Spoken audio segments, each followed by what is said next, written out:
Hello everyone, welcome to बायोसोम्स। आज हम बात करने वाले हैं हेयर और नेल्स के बारे में। क्या ये बात आप जानते हैं कि ऐसा माना जाता है कि हेयर और नेल्स की ग्रोथ डेथ के बाद भी होती है? तो चलिए आज इस पूरे टॉपिक पर हम डिस्कशन करते हैं। हेयर और नेल्स को वैसे मेनली डेड सेल माना जाता है। इनकी ग्रोथ एपिथेलियल सेल से होती है।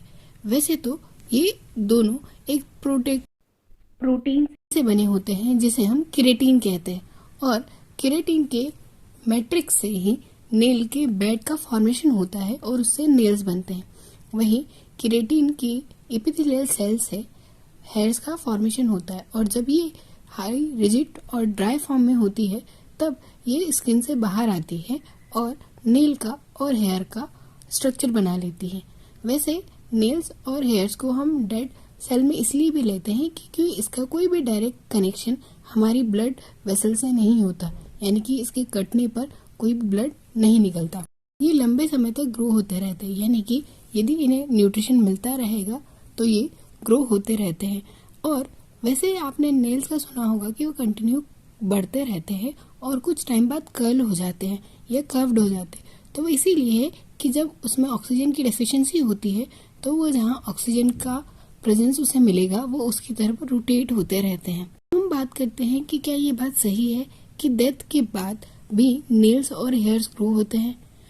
तो जी हाँ, डेथ को हम ब्रेन डेड या हार्ट बीट के बंद होने से मानते हैं, यानी कि आपका ब्रेन पूरी तरह से डाई हो गया है, ब्रेन की सेल्स वर्क करना बंद हो गई है और हार्ट बीट बंद हो गई है, तो उसे डेथ मानते हैं।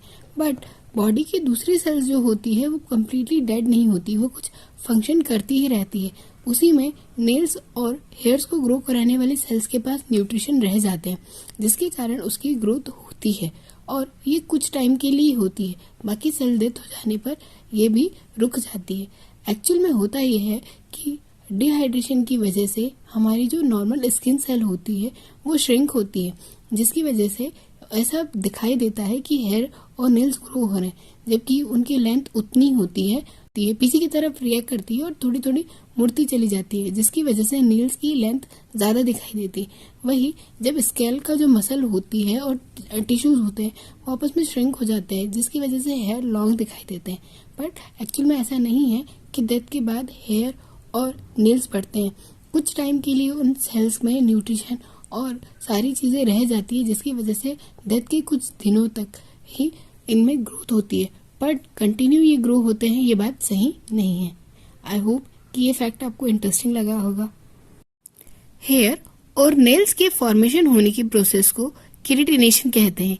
केराटिनेशन वह प्रोसेस है जिसमें हेयर्स का और नेल्स का स्किन से बाहर आकर ग्रो करना केराटिनेशन कहलाता है। वैसे ये केराटिन नामक प्रोटीन के द्वारा होता है, इसलिए भी इसे केराटिनेशन कहते हैं। इस प्रोसीजर में हेयर्स और नेल हार्ड यानी रिजिड हो जाते हैं और सेल से बाहर मतलब अपने आप को पुशअप करते हैं और एपिथेलियल सेल से बाहर आ जाते हैं, और थोड़े से प्रोटेक्टिव केराटिन होने की वजह से ये थोड़े से हार्डर हो जाते हैं, जिसकी वजह से नेल्स हमारे ज्यादातर हार्डर। बाद में अलग अलग न्यूट्रिशन और चीजों की कमी और अधिकता होने की वजह से इनमें चेंजेस होते रहते हैं। जैसे बायोटिन की कमी की वजह से नेल्स में व्हाइटिश दिखाई देते हैं, यानी व्हाइट लाइंस आ जाती है। वहीं कैल्शियम की वजह से भी हेयर फॉल होता है और प्रोटीन की वजह से भी। तो ये कुछ फैक्ट है हेयर और नेल्स के बारे में।